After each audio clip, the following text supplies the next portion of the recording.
Picture this. It's a humid August night in 1995, and farmer Silverio Perez steps out of his house in Canóvanas, Puerto Rico.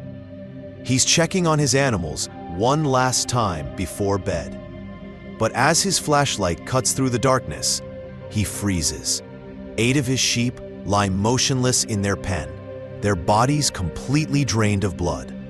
No wounds, no signs of struggle, just 3 small puncture marks on each neck.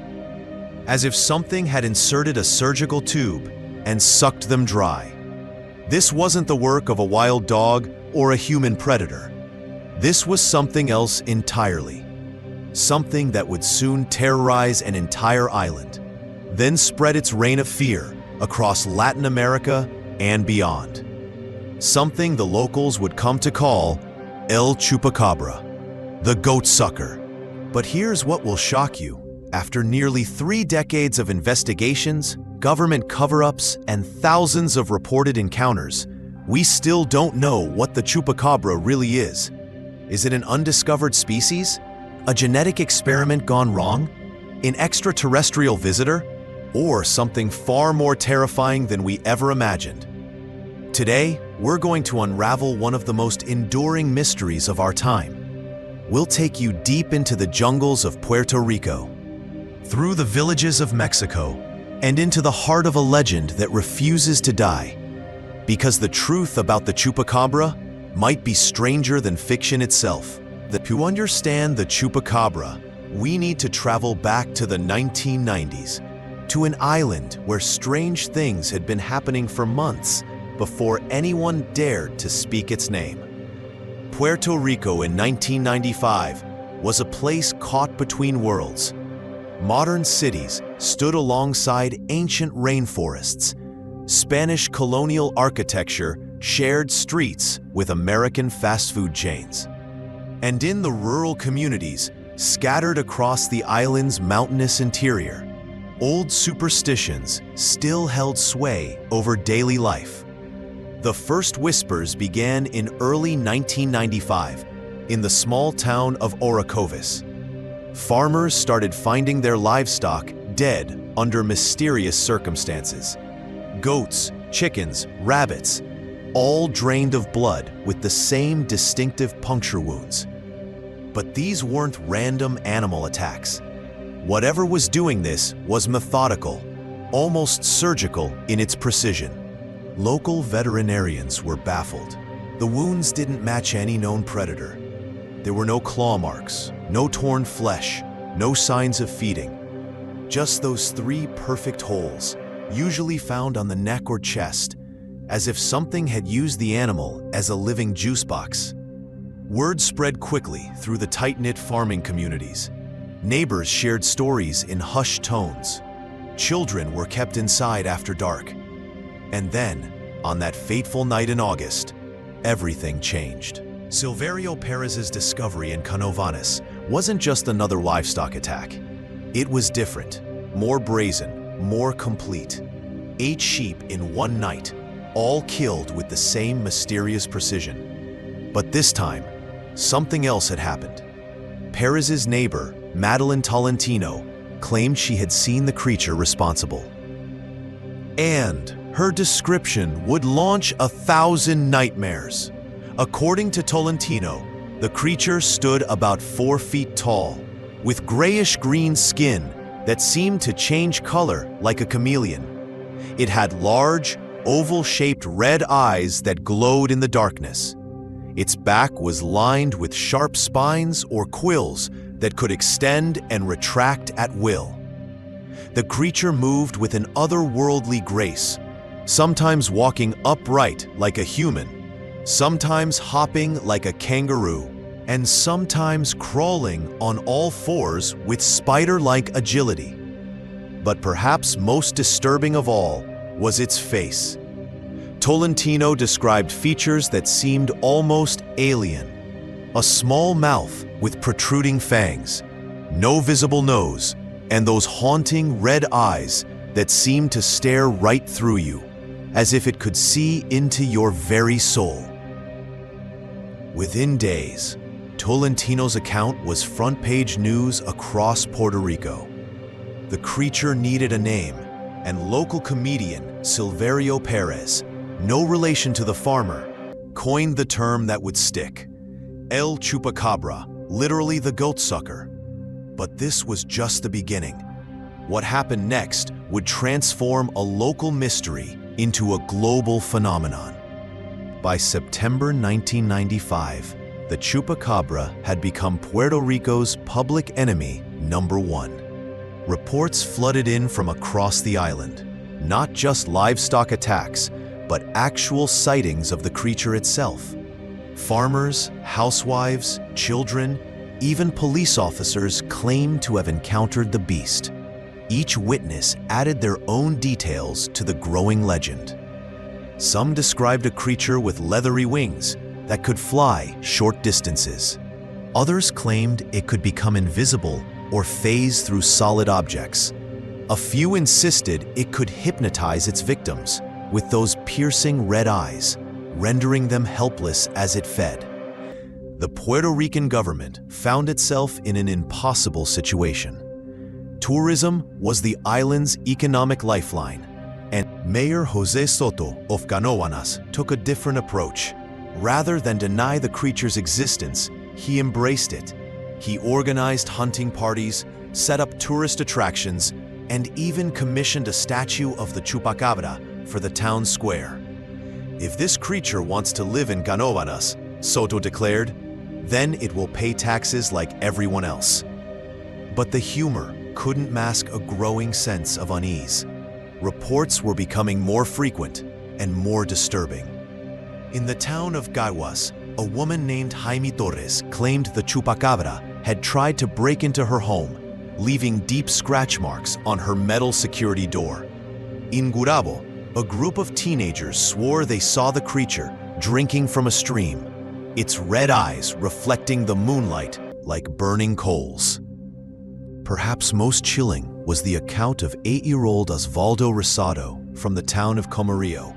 While playing in his backyard one evening, Osvaldo claimed a Chupacabra approached him, stared into his eyes for several long moments, then simply vanished into the jungle. The boy was so traumatized by the encounter that he didn't speak for 3 days. The attacks weren't limited to rural areas either. In San Juan, Puerto Rico's capital, pets began disappearing from urban neighborhoods. Small dogs, cats, even exotic birds kept in backyard aviaries were found dead with the telltale puncture wounds. The creature had moved from the countryside into the cities, and nowhere felt safe. By the end of 1995, over 150 animals had been found dead across Puerto Rico, all bearing the Chupacabra's signature. Local newspapers ran daily updates on the creature's activities. Radio shows featured call-in segments where listeners shared their own encounters. Television news programs dedicated entire segments to the growing mystery. But the story was about to get even stranger, because the Chupacabra wasn't content to remain on its island home. It was going international. The first confirmed Chupacabra sighting outside Puerto Rico came in early 1996 in the small Mexican town of Calama, just across the border from Texas. Rancher Miguel Hernandez found 12 of his goats dead in their pen, each bearing the now familiar 3 puncture wounds. But this wasn't just a copycat attack or mass hysteria spreading across borders. The precision of the kills, the lack of blood at the scene, and the surgical nature of the wounds all matched exactly with the Puerto Rican cases. Within months, reports were flooding in from across Latin America: Mexico, Guatemala, Nicaragua, Costa Rica, Colombia, Venezuela, Brazil, Argentina. The Chupacabra seemed to be everywhere at once. Each country added its own cultural flavor to the legend, but the core description remained remarkably consistent: a bipedal creature with reptilian features, glowing red eyes, and an insatiable thirst for blood. In Mexico, the creature became known as El Vampiro de Mocha, named after a town where several particularly vicious attacks occurred. Local folklore suggested the beast could shapeshift into human form during daylight hours, walking among people undetected until darkness fell and its true nature emerged. Brazil presented perhaps the most intriguing variation. There, witnesses described not one creature, but several, working together like a pack of wolves. These Brazilian chupacabras were said to communicate through a series of high-pitched clicks and whistles, coordinating their attacks with military precision. Some theorists suggested these might be a different subspecies, adapted to the unique ecosystem of the Amazon rainforest. But it was in Chile where the mystery took its most bizarre turn. In the Atacama Desert, one of the driest places on Earth, miners reported finding strange tracks in the sand, footprints that didn't match any known animal, with claw marks extending far beyond where any normal foot would end. More disturbing still, these tracks often appeared in perfectly straight lines, stretching for miles across the desert, as if the creature that made them was following some invisible path through the wasteland. The Chilean government, unlike their Puerto Rican counterparts, took the reports seriously. They dispatched teams of biologists and veterinarians to investigate the livestock deaths. What they found defied explanation. The animals weren't just drained of blood. They had been drained so completely that even their bone marrow was dry. No known predator or parasite could achieve such thorough extraction. Dr. Patricia Gonzalez, a veterinary pathologist working with the Chilean investigation team, made a disturbing observation. In 30 years of examining animal deaths, I have never seen anything like this. The precision of the extraction suggests advanced knowledge of mammalian circulatory systems. This is not the work of any natural predator. As reports spread across South America, a pattern began to emerge. The attacks weren't random. They seemed to follow specific migration routes, moving through certain geographical corridors with purpose and intelligence. Some researchers began mapping these patterns, and what they discovered was unsettling. The chupacabra's movements seemed to coincide with ancient trade routes used by indigenous peoples for thousands of years, as if the creature was following pathways carved deep into the continent's collective memory.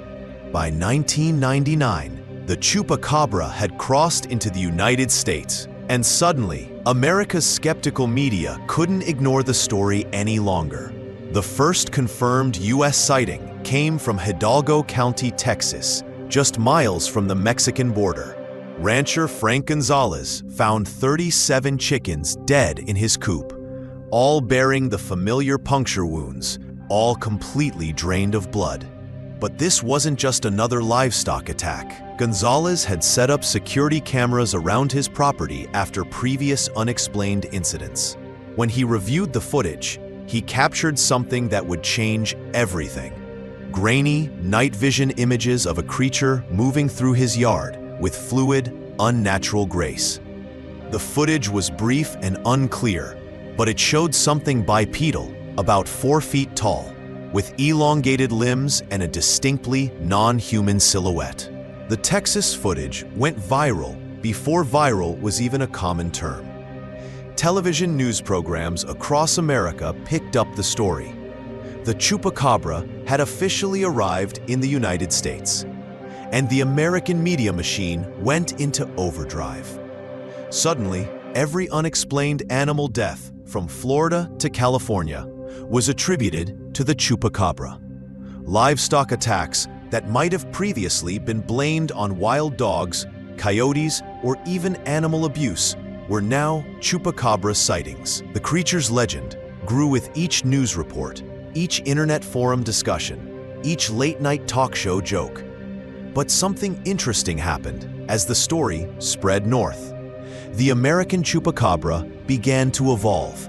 taking on characteristics that reflected local fears and expectations. In the American Southwest, witnesses described a more aggressive creature, one that would attack not just animals, but threaten humans who got too close. In Florida's Everglades, the chupacabra supposedly could swim underwater for extended periods, lurking in swamps and canals like some prehistoric survivor. The most significant American sighting came in 2004 in Elmendorf, Texas. Rancher Devin McAnally shot and killed what he believed was a chupacabra attacking his chickens. The creature's carcass was sent to Texas State University for analysis, and the results were disappointing for true believers. DNA analysis revealed the creature to be a coyote suffering from severe mange, a parasitic infection that causes hair loss and creates the hairless, alien-like appearance often associated with chupacabra sightings. The discovery led many skeptics to declare the mystery solved. The chupacabra was nothing more than diseased animals mistaken for monsters in poor lighting conditions. But believers weren't convinced. They pointed out that mange couldn't explain the surgical precision of the blood extraction, the complete lack of feeding behavior, or the creature's alleged supernatural abilities. The debate between believers and skeptics only intensified, creating two distinct camps with irreconcilable views of the evidence. As the chupacabra phenomenon entered the 21st century, it attracted the attention of serious researchers from around the world. Cryptozoologists, biologists, veterinarians, and forensic experts all weighed in on the growing body of evidence. Dr. Barry O'Connor, a parasitologist from the University of Michigan, became one of the leading skeptical voices in the debate. His research into mange-infected canines provided compelling explanations for many chupacabra sightings. Sarcoptic mange causes severe hair loss, making familiar animals look alien and frightening, O'Connor explained. Combined with malnutrition and the behavioral changes caused by parasitic infection, these animals can appear and act in ways that seem supernatural to untrained observers. But O'Connor's explanations, while scientifically sound, couldn't account for all aspects of the phenomenon. The blood drainage remained unexplained. Traditional predators tear flesh to access blood vessels, leaving obvious wounds and consuming tissue along with blood. The chupacabra's alleged feeding method, precise puncture wounds with complete blood extraction but no tissue damage, didn't match any known animal behavior. Dr. Carlos Lopez, a veterinary pathologist from the University of Puerto Rico, conducted extensive studies on animals allegedly killed by chupacabras. His findings were troubling. The exsanguination is unlike anything we see in nature. Typical predators are messy feeders. They tear, they consume tissue, they leave evidence of their feeding behavior. These deaths show none of those characteristics. The blood is gone, but everything else is left untouched, as if extracted by some advanced technique we don't understand. The scientific community remained divided. Mainstream researchers dismissed the phenomenon as a combination of folklore, misidentification, and media hysteria. But a growing number of credible scientists began to suggest that something unusual was indeed occurring, even if it wasn't the monster described in popular accounts. Some researchers proposed that the chupacabra sightings might represent encounters with unknown species of bat. Large vampire bats, perhaps evolved in isolated environments, could theoretically drain blood from livestock without causing extensive tissue damage. The 3 puncture wounds could be explained by a feeding apparatus evolved specifically for efficient blood extraction. Others suggested the possibility of an invasive species, perhaps a South American predator that had somehow established itself in new territories. climate change and habitat destruction were forcing many species to migrate to new areas, sometimes bringing them into contact with livestock for the first time. But the most intriguing theories came from researchers willing to think outside conventional scientific boundaries. No discussion of the Chupacabra would be complete without exploring the more controversial theories that have emerged over the decades. While mainstream science focuses on natural explanations, a significant portion of believers insist that the creature's origins are far more exotic. The extraterrestrial theory gained traction in the early 2000s, particularly after UFO researchers began mapping reported alien abductions against Chupacabra sightings. The correlation was striking. Areas with high UFO activity often experienced Chupacabra encounters within months or years of reported alien visitations. Proponents of this theory suggest that Chupacabras might be alien specimens left behind after extraterrestrial research missions, or perhaps alien-human hybrids created for unknown purposes. The creature's alleged ability to become invisible, its hypnotic powers, and its advanced feeding technique, the government experiment theory, is equally compelling and perhaps more plausible. During the 1990s, rumors circulated about secret military experiments conducted on Puerto Rico and other Caribbean islands. The island had been used for military testing since World War II, and local residents were all too familiar with the consequences of living near classified government activities. Some researchers pointed to the timing of the first Chupacabra appearances, coinciding with increased military activity and reported government cover-ups. They suggested that the creature might be the result of genetic experimentation, perhaps an attempt to create a biological weapon or a hybrid organism for military applications.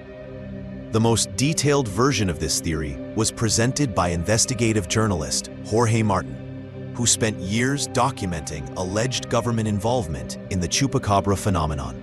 According to Martin's research, the creature was created in a secret laboratory, possibly as part of a biowarfare program, and either escaped or was deliberately released as a field test.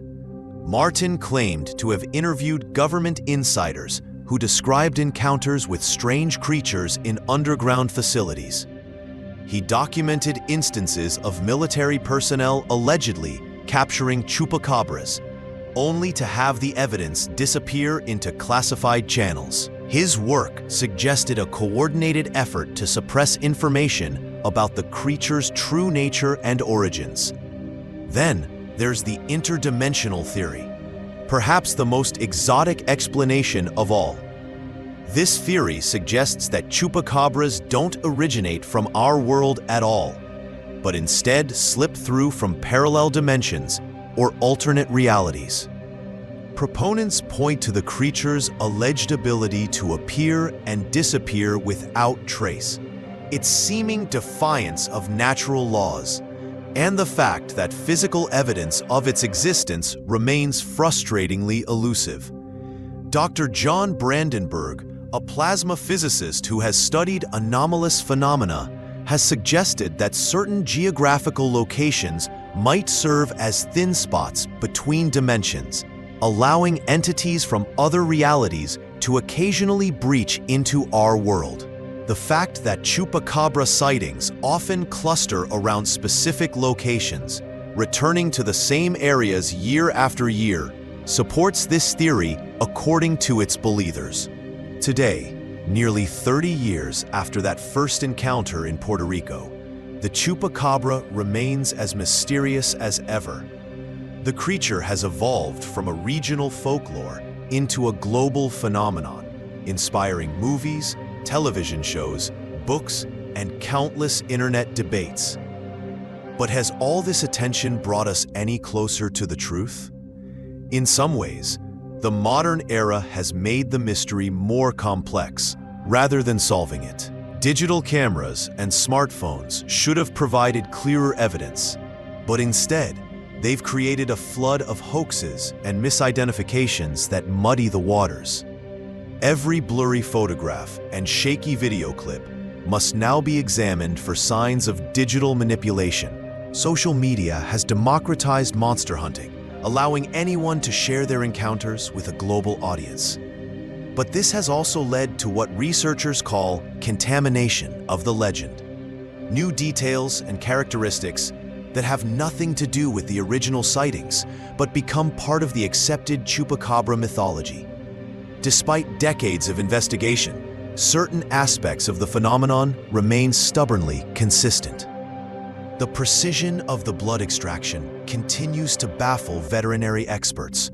The geographic distribution of sightings still follows patterns that suggest intelligence rather than random animal behavior.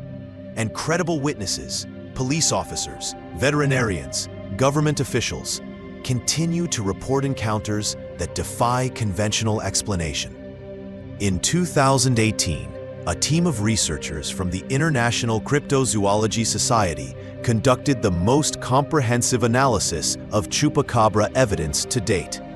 They examined physical specimens, reviewed witness testimony, analyzed attack patterns, and consulted with experts from multiple disciplines. Their conclusion was cautiously intriguing. While most reported Chupacabra encounters could be attributed to known animals or hoaxes, a small percentage of cases remained genuinely unexplained. The team identified what they called core cases, incidents with multiple credible witnesses, physical evidence, and characteristics that couldn't be explained by conventional means. These core cases, representing less than 5% of all reported encounters, suggested that something unusual was indeed occurring, even if its true nature remained elusive. Recent advances in forensic science have provided new tools for investigating the phenomenon. DNA analysis can now identify trace biological material from attack sites. Advanced imaging techniques can reveal details invisible to the naked eye. Motion-activated trail cameras with infrared capabilities can capture nocturnal activities with unprecedented clarity. But the Chupacabra has proven remarkably camera-shy. Despite thousands of trail cameras deployed across known hotspots, clear footage of an unidentified creature remains frustratingly rare. This absence of evidence has become evidence itself in the eyes of some researchers, who suggest that the creature possesses an almost supernatural ability to avoid detection. Beyond the scientific debate and conspiracy theories, the Chupacabra has become something more significant than just another cryptozoological mystery. It represents a cultural bridge between ancient folklore and modern fears, between indigenous beliefs and contemporary anxieties about science and technology. In Latin American communities, the Chupacabra has joined the pantheon of legendary creatures that reflect cultural values and societal concerns. Like the Mothman in West Virginia, or the creature's evolution across different cultures reveals fascinating insights into how legends adapt and survive. In Puerto Rico, the original Chupacabra reflected post-colonial anxieties about independence and identity. In Mexico, it became associated with economic uncertainty and social upheaval. In the United States, it transformed into a symbol of border fears and immigration concerns. Anthropologist Dr. J. White Maria Elena Rodriguez has studied the Chupacabra phenomenon from a cultural perspective, examining how the legend serves different functions in different communities. The Chupacabra is more than just a monster, she explains. It's a way for people to express concerns that might otherwise be difficult to articulate. Fear of change, fear of the unknown, fear of losing control over their environment. All of these anxieties get projected onto this creature. The commercial aspects of the phenomenon can't be ignored either. Chupacabra tourism has become a significant industry in some regions, with guided tours, museums, and gift shops catering to curious visitors. Puerto Rico has fully embraced its role as the creature's birthplace, with official tourism websites promoting chupacabra-themed attractions alongside traditional cultural sites. Artists and writers have found rich material in the legend, creating works that explore themes of otherness, fear, and the boundaries between civilization and wilderness. The chupacabra has appeared in horror films, science fiction novels, children's books, and contemporary art installations, each interpretation adding new layers to the ever-evolving mythology. But perhaps most significantly, the chupacabra phenomenon demonstrates the power of storytelling in the digital age. The creature's legend has spread faster and farther than any traditional folklore, jumping language barriers and cultural boundaries with the speed of internet communication. It shows how ancient human impulses, the need to explain the unexplained, to give form to our fears, adapt to modern technologies and global connectivity. The search for the truth about the chupacabra continues today, driven by a new generation of researchers armed with advanced technology and scientific methodologies. Organizations like the Anomalous Phenomena Research Society and the International Cryptozoology Society maintain active investigation programs, collecting evidence and analyzing reports with unprecedented rigor. Modern chupacabra research has benefited enormously from advances in forensic science. DNA analysis can now identify species from microscopic samples, potentially revealing unknown organisms or genetic anomalies. Improved camera technology provides clearer documentation of unusual encounters. Satellite imagery and GPS tracking allow researchers to map patterns and correlations that were invisible to earlier investigators. Dr. Ken Gerhard, a cryptozoologist who has spent over a decade investigating chupacabra reports, has developed systematic protocols for evaluating evidence. His team examines physical specimens, interviews witnesses using established psychological techniques, and applies forensic analysis to attack sites. While they haven't solved the mystery, their work has eliminated many false leads and identified genuine anomalies worthy of further study. One of the most promising recent developments has been the application of environmental DNA analysis to investigation sites. This technique can identify all organisms present in an area by analyzing genetic material left in soil, water, or air samples. Several research teams have used eDNA analysis at locations where chupacabra attacks occurred, hoping to identify unknown species or unusual genetic signatures.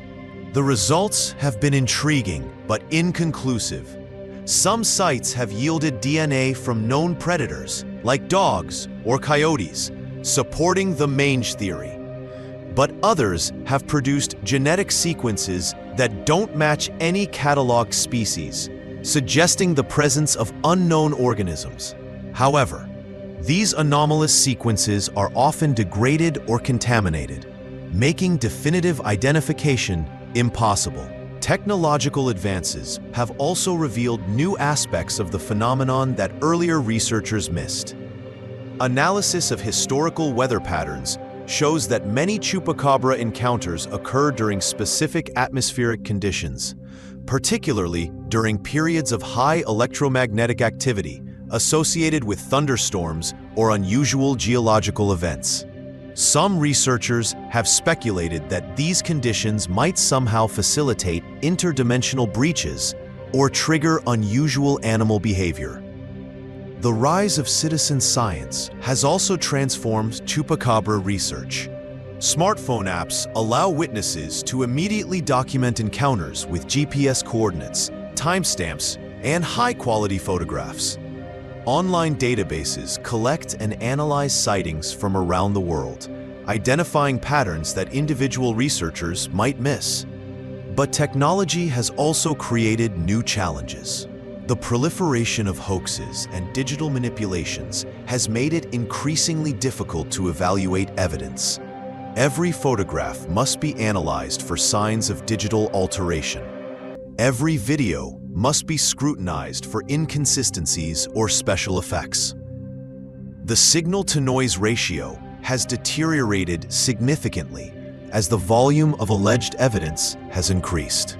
So after 3 decades of investigations, thousands of reported sightings, and countless hours of research, what can we say with certainty about the Chupacabra? The truth, as it often is with mysteries of this magnitude, is complex and multifaceted. There's no doubt that something unusual has been happening across Latin America and beyond.